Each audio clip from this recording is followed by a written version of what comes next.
Vi er taget herud til Skanderborg Station for at høre alle deltagerne om, hvad er jeres bedste datingtips. Så de kan få nogle gode tips til, hvordan man får den helt rigtige lejrkæreste. Selv tak. Hej, undskyld. Må jeg spørge dig, hvad søger du i en partner? En, der ikke er yngre end mig selv. Undskyld, må jeg høre dig? Hvad søger du i en partner?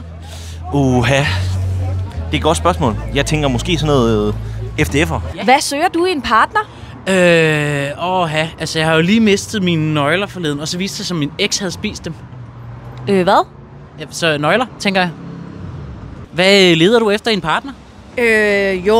Jeg søger måske lidt en mand, som sådan, det ved jeg, kan slås med en løve, skræmme en løve, forbavse en løve bare, sådan lidt måske. Ja. Hvorfor? Jeg har bare sådan lidt et løveproblem derhjemme, så... Okay. Ærlighed og empati. Okay, nice. Ja, intet af det betyder noget. Altså, hun skal bare ikke være lort til støvlands. Han skal have et godt forhold til sin mor, og et godt forhold til sin far, og skal han helst have et vildt dårligt forhold til sin kone. Okay, Hvilket datingtip vil du give en yngre udgave af dig selv?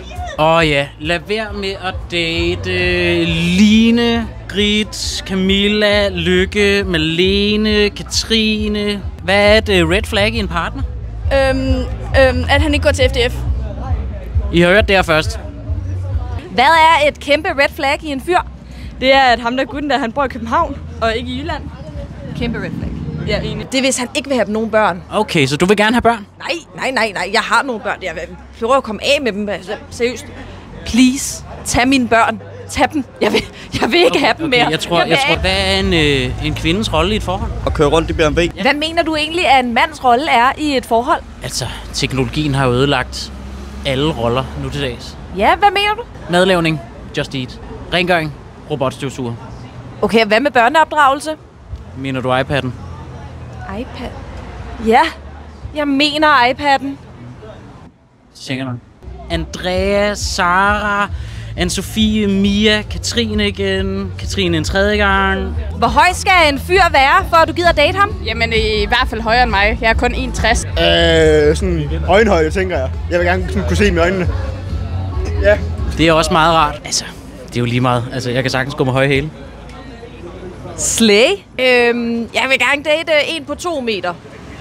Eller 2 på 1 meter. Right. Ja, det må også godt være 1 på 4 meter, men så kun den nederste halvdel af ham.